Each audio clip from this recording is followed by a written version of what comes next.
num final de semana, eu fui buscar a Débora no shopping, entrei numa loja, na época, né, a gente comprava CD, a juventude de hoje eu acho que nem sabe o que é CD mais, né? Hoje tem as plataformas aí, mas a gente comprava CD. E eu, na época, vi um CD diante do trono lá, acho que nos braços do Pai, e o Espírito Santo falou para mim assim: compra esse CD. E eu comprei o CD, e levei para dentro do carro, taquei no porta-luva, e esqueci daquele CD. E aí, na sexta-feira, eu estava atendendo o meu último cliente, voltando para casa já, estava querendo chegar cedo em casa, e na hora que eu estava saindo do cliente, tinha um caixa eletrônico, e o Senhor, Ele falou no meu coração: vai lá e saca tantos reais. Eu falei: Senhor, eu não costumo andar com dinheiro, não. Não, mas vai lá e saca 100 reais, vai que saca lá tantos reais. Eu até falei: Senhor, mas eu não costumo andar com esse tanto de dinheiro, não, né? Aí, mas saquei. Aí eu estou viajando, queridos, e de repente eu passo numa cidadezinha, e eu lembro que naquela cidade tinha uma igreja, que era filha da igreja que a gente participava lá em Belo Horizonte. E aí o Espírito Santo falou bem assim: aproveita que você está aqui, vai visitar a igreja e vai visitar o pastor. Aí eu entrei na cidade, procurei, cidadezinha muito pequena, em Minas Gerais, achei rapidinho a igreja, consegui achar o pastor também. Falei: ô pastor, eu vim aqui conhecer a igreja. O pastor ficou tão feliz, queridos. Pastor, ô meu irmão, vamos lá, um privilégio tê-lo aqui. Foi atencioso, me levou na igreja, apresentou a igreja. Falei: pastor, eu posso orar? Ele falou: pode. Aí naquela época, eu sempre andei com óleo de unção dentro do carro, e eu tenho até uma experiência legal com esse óleo de unção, que um dia meu carro começou a fumar, e eu não tinha condições de fazer o motor. Eu taquei um vidro de óleo de unção no carro. Meu Deus, segura esse motor aí. Rapaz, o motor durou, viu, querido? Isso foi uma bênção. Mas aí nós ungimos a igreja toda, os bancos da igreja. Aí na hora que eu estava indo embora, o Senhor, Ele falou bem assim para mim: pega todo o dinheiro que está no seu bolso e entrega para Ele. Eu falei: mas é tudo mesmo? É tudo. Aí eu peguei e falei: ô pastor, ó, a gente fica meio assim. Eu falei: pastor, eu não quero te deixar constrangido, mas eu quero fazer algo que Deus pediu para mim fazer. Deus pediu para mim entregar isso daqui para você. Na hora que eu entreguei, queridos, esse pastor, ele começou a chorar, e ele começou a falar: Deus é fiel. Eu falei: Deus é fiel. E ele chorando ali, e eu fiquei meio preocupado, sem entender. Aí de repente ele falou bem assim para mim: irmão Rubens, hoje de manhã eu levantei, e o meu filho queria comer pão e leite. Eu não tinha dinheiro para comprar um pão e um leite para o meu filho. E eu falei com Deus, falei: Senhor, eu vou voltar para Belo Horizonte, porque eu abri mão de toda a minha vida para este ministério, e eu não tenho condições de dar um pão e um leite para o meu filho. Eu vou voltar. Aí ele falou que Deus falou com ele que naquele dia, naquele mesmo dia, isso era de manhã, eu estava passando lá mais ou menos no meio do dia, Deus falou para ele que ainda aquele dia Deus iria surpreendê-lo. E aí eu fiquei emocionado, né, queridos? Agradeci a Deus por Deus ter me usado dessa forma. Fiquei feliz demais, queridos.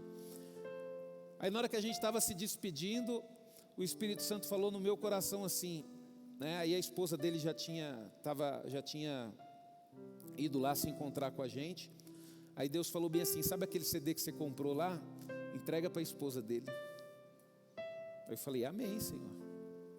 Peguei o CD e falei bem assim: minha irmã, ó, e Deus pediu para mim poder te dar isso aqui de presente. Na hora que eu coloquei na mão dela, queridos, ela começou a chorar, e o marido dela começou a chorar de novo. Aí eu falei: mas meu Deus, o que está acontecendo? Aí daqui a pouco eles se recuperaram, e ela falou bem assim para mim: pastor,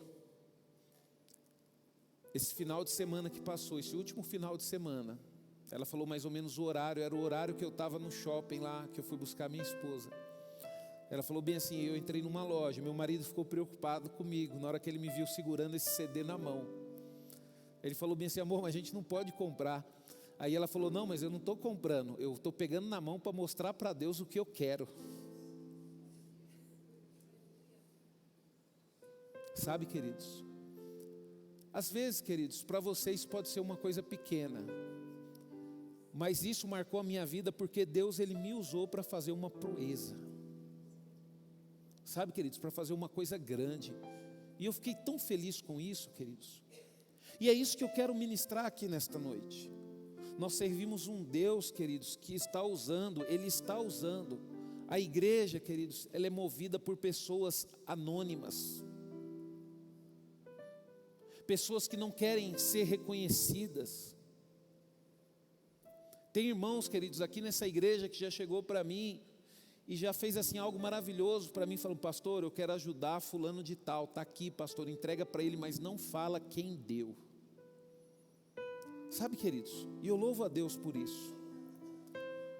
Eu quero iniciar a palavra de Deus falando de um homem que ele é pouco citado na Bíblia, que está em 1 Reis, capítulo 18, versículo 3 e 4. Eu vou pedir para você abrir, eu faço questão.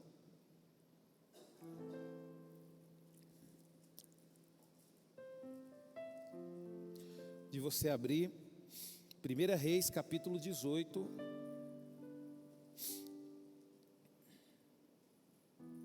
verso 3 e 4. Amém, Jesus. Amém? A palavra do Senhor, ela diz o seguinte: Acabe chamou Obadias, responsável pelo seu palácio. Obadias era um dedicado seguidor do Senhor. Certa vez, quando a rainha Jezabel tentou matar todos os profetas do Senhor, Obadias escondeu 100 deles em 2 cavernas, 50 em cada uma, e os alimentou com pão e água. Feche os teus olhos. Senhor, em nome de Jesus, ó Pai, que o Senhor faça-nos, ó Deus, compreender, Senhor, esta palavra, Senhor, para que não venhamos, ó Deus, nos preocupar com a fama, Senhor, para que venhamos, ó Deus, querer, Senhor, e desejar, Senhor, fazer as proezas que o Senhor quer fazer através das nossas vidas, ó Pai. Senhor, em nome de Jesus, ó Pai, que não venhamos, Senhor, valorizar a fama, Senhor, mas que venhamos valorizar a proeza, Senhor, porque como é bom ser usado pelo Senhor, ó Pai. Assim como o Senhor usou Obadias, Senhor, para poder alimentar, Senhor, para poder proteger, Senhor, e cuidar de 100 profetas, ó Pai. Que o Senhor possa usar, Senhor, homens e mulheres desta igreja, Senhor, para fazer proeza, Senhor, nos dias de hoje, Pai. Em nome de Jesus. Amém? Queridos, a Bíblia, ela nos revela a história de um mordomo da casa de Acabe, rei de Israel, chamado Obadias. Mesmo no meio de um caos espiritual, queridos. Israel estava passando por um caos espiritual. Israel estava sendo governado praticamente por uma rainha. Uma rainha, queridos, que estava querendo acabar com a adoração a Deus naquele lugar. Ela perseguia os profetas, ela matava, ela tinha total controle sobre o rei Acabe, queridos. Uma mulher terrível, né? Recentemente fizeram até uma série, uma novela aí com o nome dela aí. Mas mesmo, queridos, no meio do caos espiritual que reinava no palácio de Acabe e Jezebel, este fiel servo do Senhor, fiel, queridos.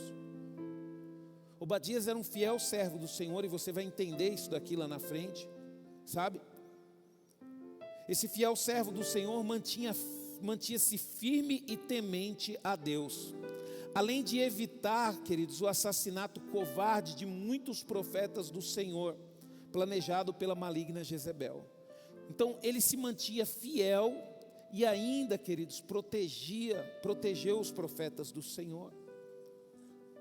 Isso me faz, queridos, refletir de que nós temos que ir muito além, né?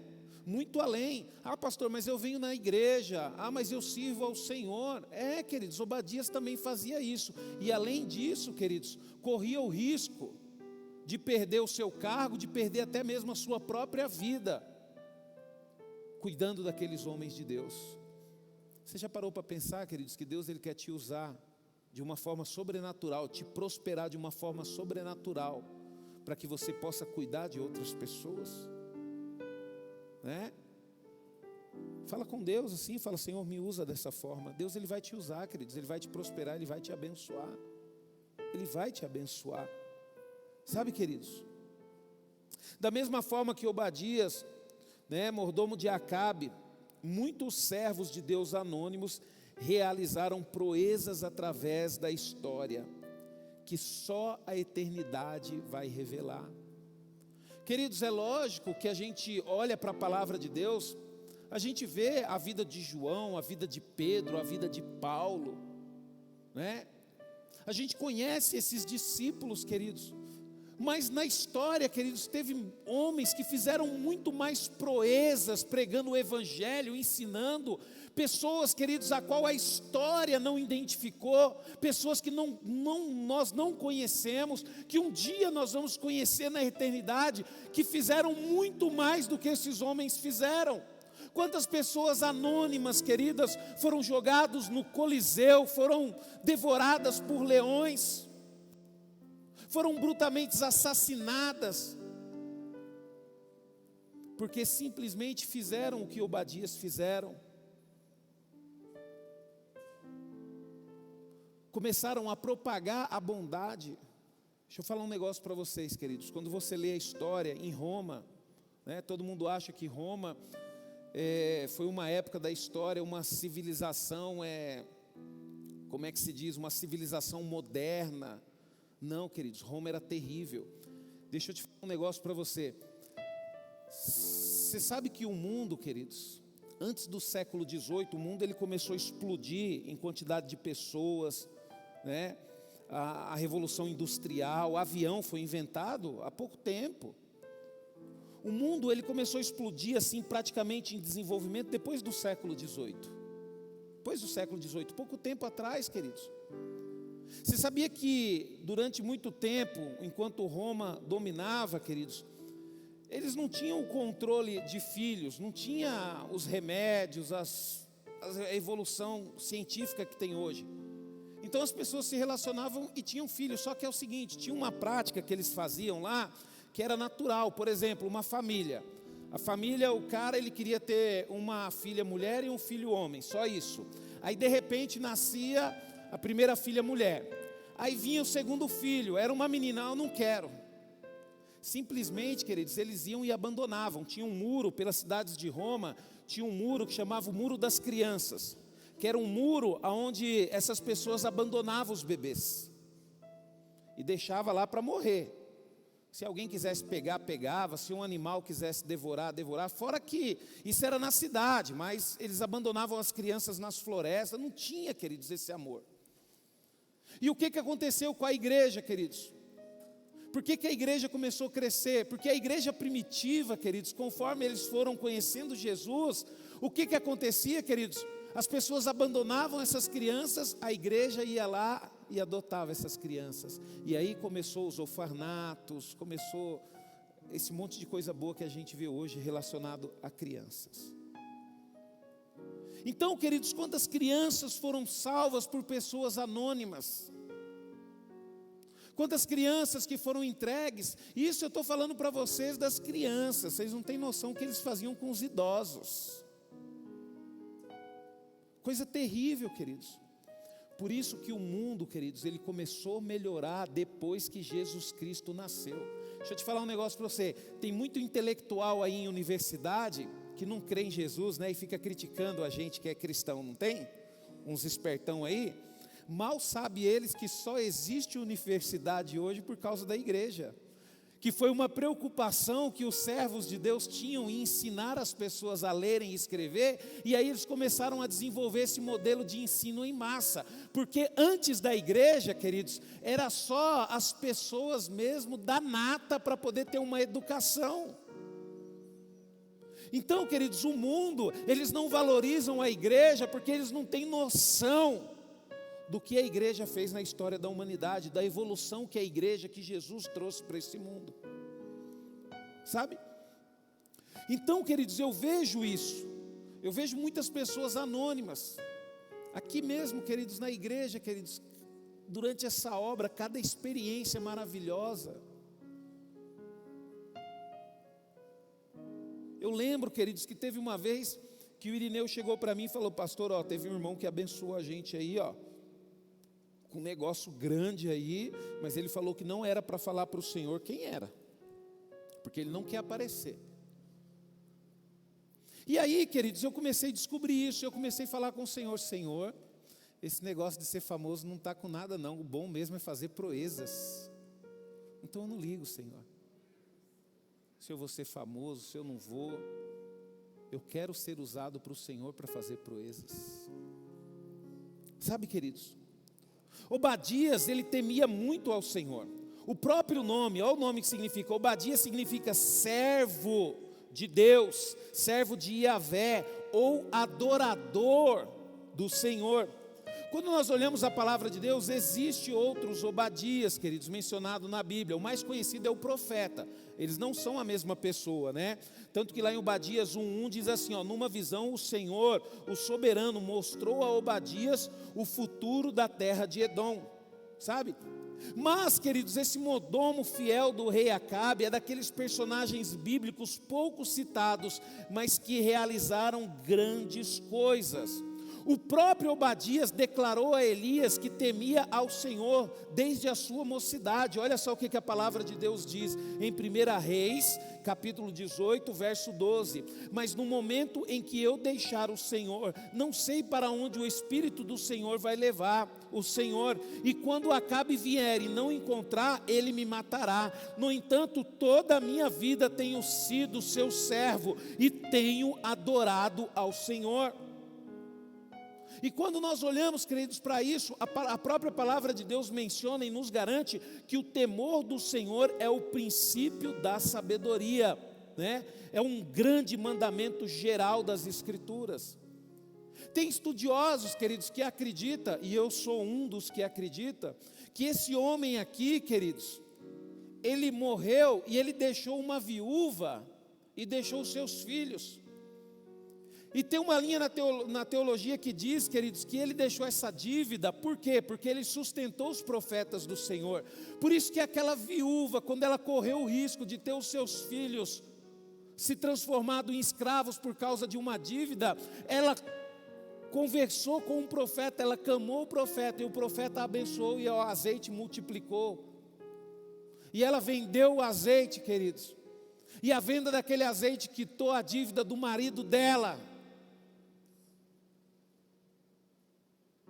Por isso que eu falo para você, queridos, não queira ser famoso, não queira aparecer, queira fazer proezas.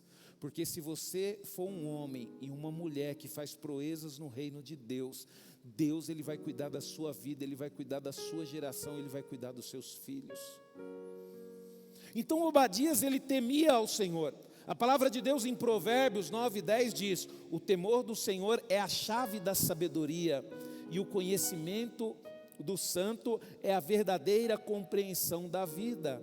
Eclesiastes 12:13. Esta é a minha conclusão final: tema a Deus e obedeça os seus mandamentos. Isso é o resumo do que o homem deve fazer. O rei Salomão, queridos, em toda a sua sabedoria, ele resumiu praticamente todos os conselhos em um só, né? Todo em um só. Esta é a minha conclusão final: tema a Deus e obedeça os seus mandamentos. Isso é o resumo do que o homem quer fazer. Pastor, eu não sei o que fazer para agradar a Deus. O rei Salomão fala: tema ao Senhor e o obedeça. É simples, queridos. Se você conseguir fazer isso, Deus vai te usar para fazer proezas. Foi o temor, queridos, a Deus que levaram as anônimas parteiras do Egito, Sifrá e Puá, a preservarem com vida os meninos hebreus.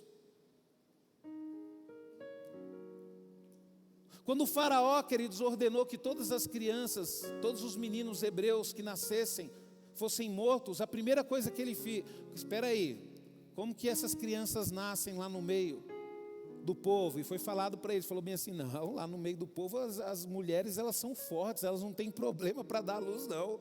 Elas têm um grupo de parteira que ajuda elas lá e resolve todo o problema.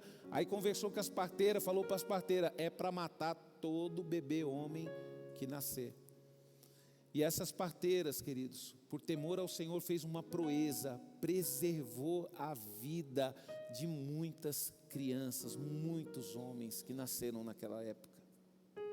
Sabe, queridos, olha o que a palavra de Deus diz em Êxodo 1, 15 e 17. O rei do Egito deu ordens às parteiras hebreias, entre elas Sifrá e Puá, dizendo: quando vocês ajudarem as mulheres hebreias a dar à luz, façam o seguinte: se for menino, matem-no, se for menina, deixem-na viver. Mas as parteiras temiam a Deus e não obedeceram às ordens do rei do Egito, elas deixavam os meninos viver também.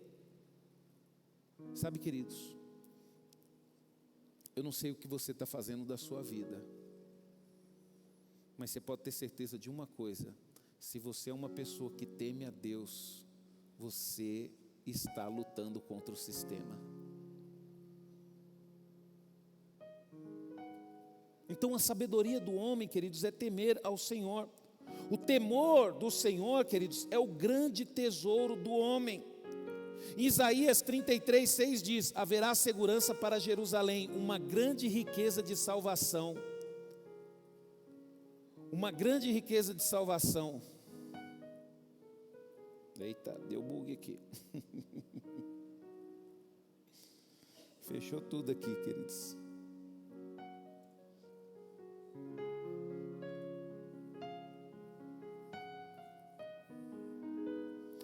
Isaías 33,6 diz: haverá segurança para Jerusalém, uma grande riqueza de salvação.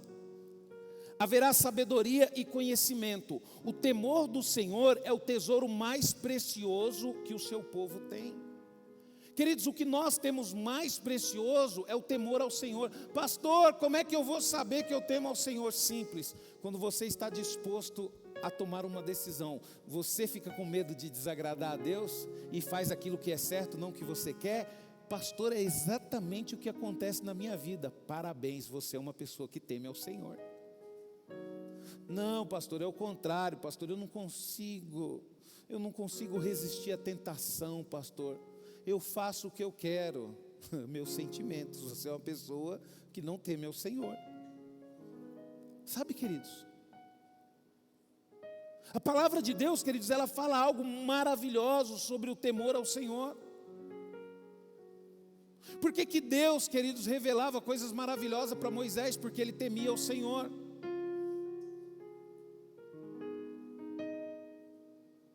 O medo, queridos, muitas vezes não nos faz temer o Senhor.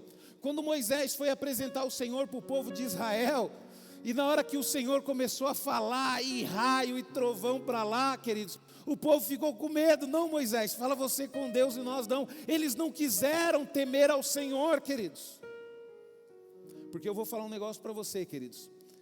Só tem uma forma de você largar o pecado: se você temer a Deus. Só tem uma forma de você começar a tomar decisões certas na sua vida: se você temer a Deus. Só tem uma forma de Deus te usar para fazer proezas: se você temer a Ele.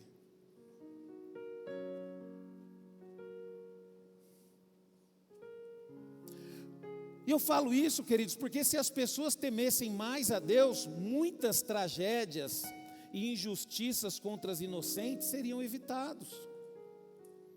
Por exemplo mesmo, isso eu vou falar a verdade, porque isso aí todo mundo sabe. Se os nossos governantes temessem a Deus, queridos, não existiriam tanta corrupção.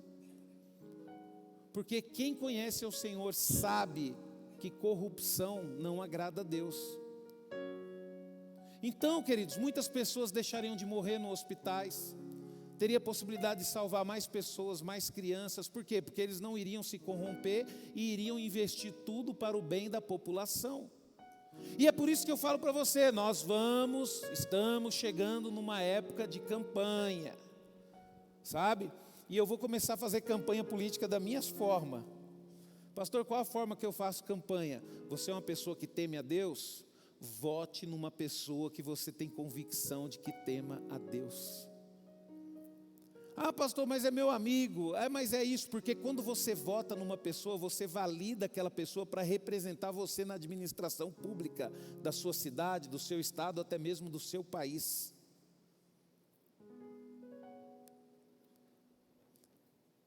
Que nem às vezes as pessoas me perguntam: pastor, você vai votar ninguém?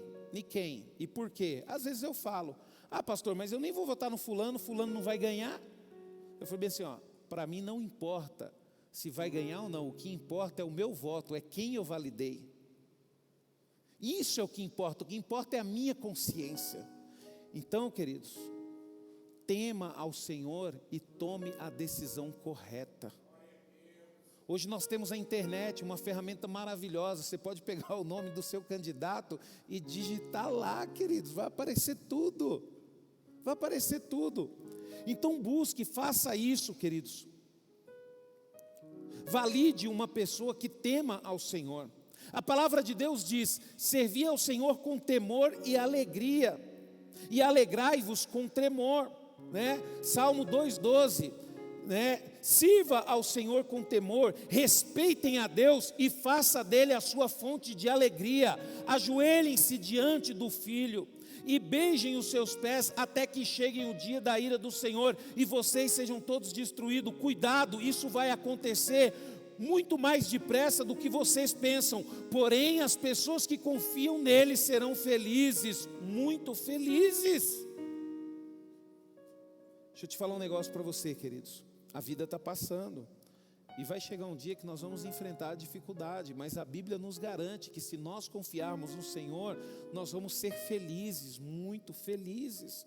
Confia no Senhor. Pastor, mas está doendo, não interessa, confia no Senhor. Se o Senhor está permitindo você passar por essa dor, é porque essa dor de alguma forma é bom para você. Sabe, queridos, eu passei por alguns momentos difíceis na minha vida. E todos os momentos difíceis na minha vida eu acreditei numa palavra: a vontade do meu Deus é boa, perfeita e agradável. Deixa eu te falar um negócio para você. O que Jesus era de profissão? Carpinteiro, né? Por que ele era carpinteiro? Porque ele andava junto com o pai dele, queridos. Jesus, queridos, sendo o Rei dos Reis, ele não se ausentou da dor do luto. Ele não se ausentou da dor do luto. Ele se permitiu viver o luto. Ele se permitiu se despedir do pai dele. E por que nós achamos que não é a vontade de Deus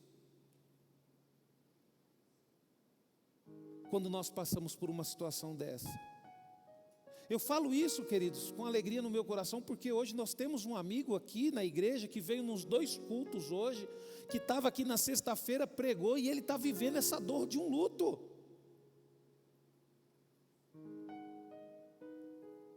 Sabe, queridos?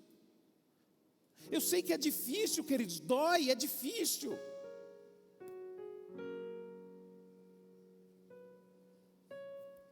Eu lembro quando eu era criança, queridos, eu me machucava muito.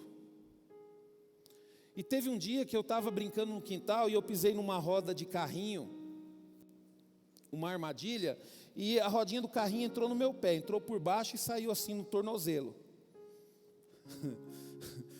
E eu fui ali chorando, e daqui a pouco meu pai foi ver o que aconteceu. Meu pai falou: calma, porque agora já aconteceu, chorar não vai evitar o problema. Agora você tem que aproveitar e sentir essa dor, para você não fazer mais besteira. Aí ele falou bem assim: agora você vai ter que ficar firme, porque vai doer mais, porque o papai vai puxar esse trem. Aí meu pai pediu para minha irmã pegar álcool, e os álcool de antigamente era forte, queridos.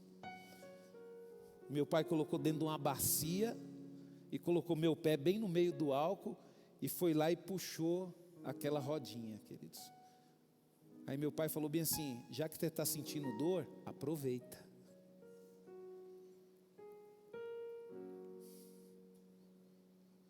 E assim, queridos, é na nossa vida. Esses dias eu machuquei o dedo, a Valentina falou: não, papai, que corte feio, o senhor não vai chorar não? Eu falei: não, estou aproveitando a dor. Não é que não dói, queridos. Deixa eu falar um negócio para você. Não é que não dói. É porque quando nós tememos a Deus, nós passamos pela dor de forma diferente. De forma diferente. Foi um irmão, olha só para você ver como que as coisas queridos. Eu estava conversando com um irmão muito amado, e o irmão foi no velório do pai do pastor Rafael. E o irmão falou bem assim: pastor, eu fui em tanto velório da minha família, e é uma tristeza, é uma gritaria, pastor, e é um negócio assim esquisito. Aí ele falou bem assim: mas pastor, como é diferente estar num velório onde tem pessoas que servem a Deus.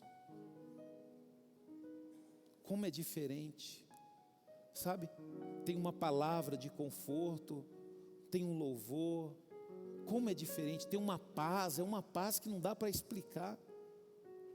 Falei, por quê, queridos? Porque isso acontece quando tememos ao Senhor. Então nós, queridos, precisamos viver isso. Nós precisamos viver esse salmo aqui, 2:12, sirva ao Senhor com temor, respeitem a Deus e façam dele a sua fonte de alegria, ajoelhe-se diante do Filho e beije os teus pés, antes que chegue o dia da ira do Senhor e vocês sejam todos destruídos. Cuidado, isso vai acontecer muito mais depressa do que vocês pensam. Porém, as pessoas que confiam nele serão felizes, muito felizes. Aproveita o momento que você tem, está falando aqui, aproveita o momento que você tem. Aproveita o momento que você tem para beijar o teu pai, para beijar o teu filho. Aproveita o momento que você tem para cuidar da sua família, porque um dia você vai se separar. E muitas vezes, queridos, nós aproveitamos o momento que a gente tem para humilhar os nossos pais. Porque às vezes crescemos um pouquinho e já achamos que sabemos mais do que papai e mamãe, né? E mamãe era especialista em corrigir. Eu lembro uma vez que eu jovem, sendo educado, né? Um dia eu fui querer corrigir mamãe porque falou uma palavra errada. Oh, delícia. Mamãe colocou eu no meu lugar, querido, rapidinho. Você está querendo me corrigir? Quem te ensinou a falar foi eu.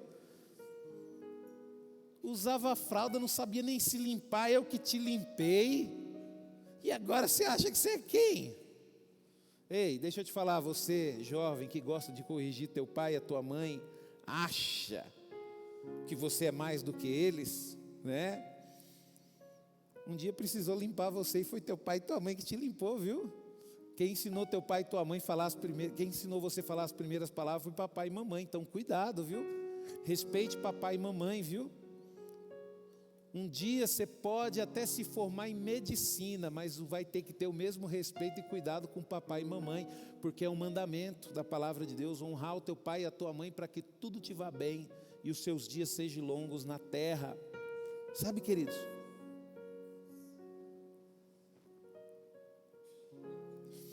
O texto bíblico, queridos, que nós lemos, enfatiza que Obadias era um dedicado seguidor do Senhor, né? Nós lemos em 1 Reis 18:3, Acabe chamou Obadias o responsável pelo seu palácio. Obadias era um dedicado seguidor ao Senhor. E eu pergunto para você, queridos, a Bíblia fala de Obadias. Alguém escreveu o livro de Reis e falou de Obadias. Não foi Obadias que falou dele mesmo, né? Às vezes as pessoas podem chegar para você e falar: não, pastor, mas você tem que me colocar porque eu sou bom, eu sei pregar. Ah, mas que não vai pregar mesmo. Por quê, queridos? Porque não é nós, queridos, que temos que sair espalhando a nossa bondade. Não, queridos, se você é uma pessoa boa, pode ter certeza que as pessoas vão enxergar isso em você. Obadias, ele fez isso, querido, sem querer que o nome dele fosse escrito, mas o nome dele foi escrito. Deus decidiu assim honrá-lo, né? E quando nós olhamos, queridos, na palavra de Deus, a gente vai ver exemplo de anônimos, tementes a Deus, que fizeram proezas, né? A Bíblia, ela nos conta vários exemplos de pessoas anônimas que temiam o Senhor e realizaram grandes proezas a Deus. E tem uma menina aqui, queridos, que a Bíblia não cita nem o nome dela, Mas essa menina aqui, para mim, queridos, é um exemplo maravilhoso de uma pessoa que fez grande proeza. Sabe, queridos? Foi a menina anônima, a serva anônima, que foi trabalhar, né, como empregada, como mordoma, na casa de Naamã. Olha só, queridos, que interessante. Em 2 Reis 5,2 diz assim, numa ocasião as tropas da Síria invadiram a terra de Israel e trouxeram de lá muitos prisioneiros. No meio deles havia uma menina que foi levada para a casa de Naamã para ser empregada de sua mulher. Um dia a menina disse à sua esposa: Senhora, se o meu senhor procurasse o profeta que mora em Samaria, tenho certeza de que ele o curaria da lepra. Queridos, olha só como essa menina fez proeza. Naamã contou ao rei seu senhor as palavras de quem? As palavras da menina, queridos. Olha só, queridos. Uma empregada, uma menina, a Bíblia nem fala o nome dela. Foi colocado aqui na história para poder deixar claro para Deus que Deus ele não está preocupado em divulgar o nome do seu ninguém. Deus ele está preocupado de encontrar pessoas que têm um coração disposto a fazer proezas. Sabe, queridos? E o testemunho daquela menina, queridos, capturada na guerra, levou o general da Síria a ter o conhecimento do verdadeiro rei e do verdadeiro Deus de Israel, queridos. Olha que coisa maravilhosa, queridos. Aquela menina, ela era temente a Deus.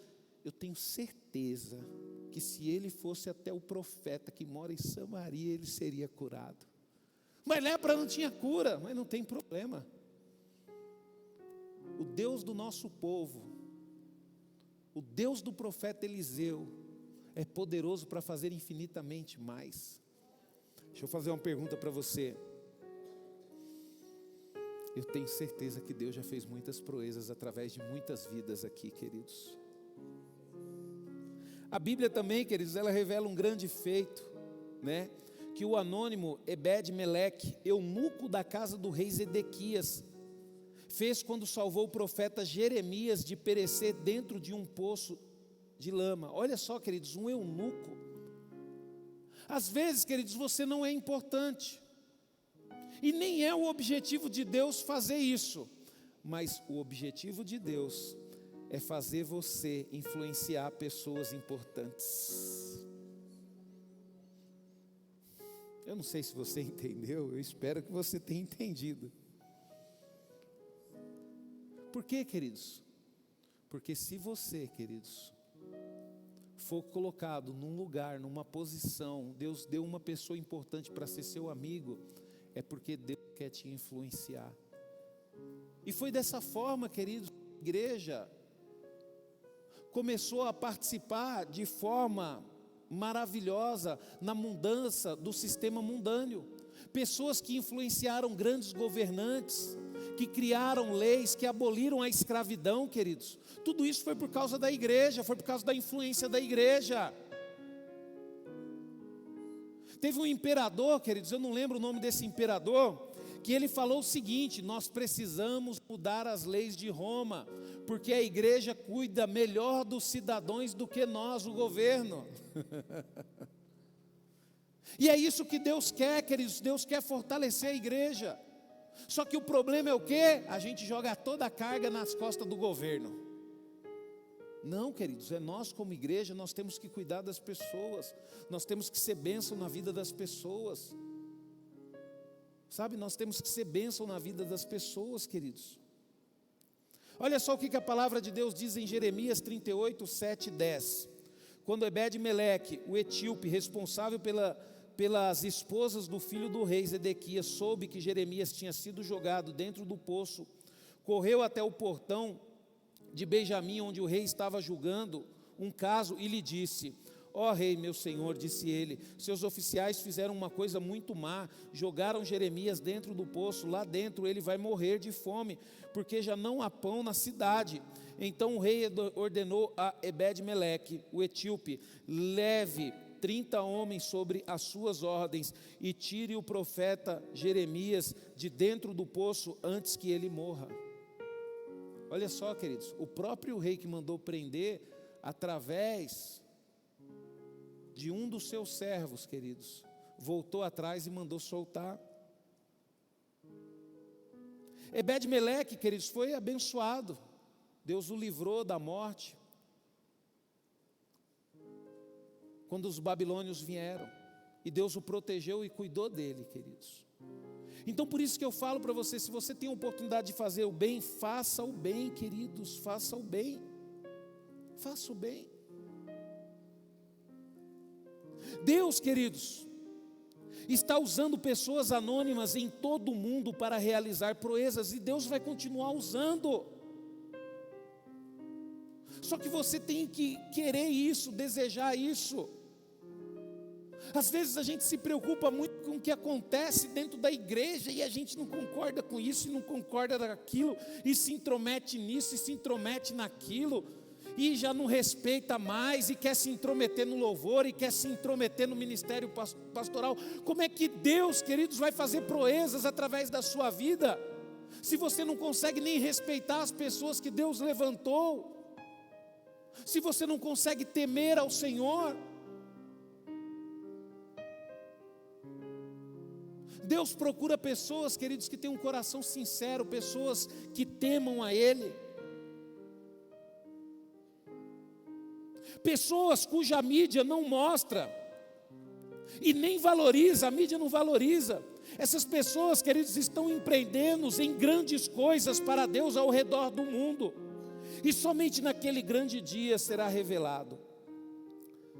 A palavra de Deus, queridos, ela afirma, né, que em Deus faremos proezas, porque é Ele que pisa os nossos inimigos. Deixa eu falar um negócio para você. Para de querer destruir essa pessoa. Pastor, mas não estou querendo destruir ninguém. Tem certeza? Você tem raiva dessa pessoa no seu coração, você fala mal dela, sem perceber. Você já aceitou essa pessoa como seu inimigo. Só que você está fazendo a sua justiça, não tem como Deus agir. Mas se você decidir orar por essa pessoa e pedir para que Deus possa salvá-la, e decidir andar com Deus, Deus ele vai te abençoar de uma forma sobrenatural. Porque a palavra de Deus diz que o quê? A vingança é do Senhor. Pastor, mas estão fazendo mal para mim. A vingança é do Senhor. Se você é servo de Deus, a vingança não é sua, ela não te pertence. Ela não te pertence. Ah, pastor, mas é uma amiga da escola, ela não gosta de mim, ela fala mal de mim. Fica tranquilo. A vingança é do Senhor. Né? O que Deus falou para Ananias? Mas Senhor, eu vou orar para Saulo, ele persegue a gente, ele mata a gente. Aí Deus falou bem assim: pode ir lá orar, porque eu vou mostrar para ele, né? Eu vou mostrar para ele o quanto vale a pena sofrer pelo meu nome. Sabe, queridos, quando você estiver chateado com uma pessoa, né? Vamos supor aqui. Vamos supor que eu estou chateado com o John. Não tem como ficar chateado com o John? Tem como ficar chateado com o John? Não tem. Mas vamos supor que eu estou chateado com o John. Um pouco o John deu uma mancadinha aí e me deixou chateado. Se eu sou uma pessoa que não teme a Deus, eu já vou chegar, ô Dani, eu não sei como que você deixa o John tocar. Você não viu o que ele fez para mim? Já vou tentar me vingar dele, né? Mas como eu sou uma pessoa que sirvo a Deus, eu estou chateado com o John. Eu vou lá no meu quarto e falo: Senhor, o John me chateou. Senhor, eu quero pedir algo do Senhor. Faz do John um pastor. Abençoa a vida dele, Senhor. Leva ele para pregar para as nações. Senhor, transforma ele num músico fora do normal. Sabe, queridos? Por quê, queridos? Porque a vingança não é minha, a vingança é do Senhor. O que cabe mim fazer é abençoar. Você sabe por que a sua situação não mudou no seu trabalho ainda? Porque você não acredita que a vingança é do Senhor. E toda vez você reclama, e você fica chateada, e que você não sei o que lá. Olha só o que a palavra de Deus diz, e eu quero pedir para os diáconos assumir seus lugares. Eu quero pedir para o Ministério de Louvor também assumir os lugares, que nós vamos nos preparar para a ceia. A palavra do Senhor em Salmo 60:12 diz: ó Senhor, volte, venha ajudar-nos nessa situação difícil, porque é inútil a ajuda do homem. E o verso 12 diz: com Deus realizaremos grandes feitos, Ele mesmo pisará os nossos inimigos. Deixa eu falar um negócio para você, querido. Se fosse para mim escolher um louvor aqui, né, e fosse encerrar esse culto, eu iria cantar aquele louvor assim: tá chorando por quê? É só esse pedacinho que eu sei. Deixa eu falar um negócio para você, queridos. Está na hora de você mudar a história da sua vida. Está na hora de você começar a ser uma pessoa a quem Deus irá usar para fazer proezas. Amém? Eu vou pedir para os diáconos, queridos, já servir a ceia. Às vezes você está aqui e fala bem assim: pastor, eu estou visitando, eu não sou batizado, eu posso ceiar? Pode, queridos. A Bíblia não fala nada disso sobre ser batizado para poder ceiar, ou ser membro da comunidade núclea para poder ceiar. Não, às vezes você é de outra igreja, veio aqui nos visitar. Seja bem-vindo, venha ceiar conosco. Para nós é uma honra tê-los aqui. Então eu falo para você: pegue esse copinho contendo suco de uva, pegue esse pedacinho de pão e ceia conosco. Você é muito bem-vindo neste lugar. E a mesa, queridos, ela não é minha, ela não é do pastor Rubens. A mesa é do Senhor. E se o Senhor te trouxe aqui, o Senhor, Ele tem alegria e deseja que você faça parte dessa mesa. Amém?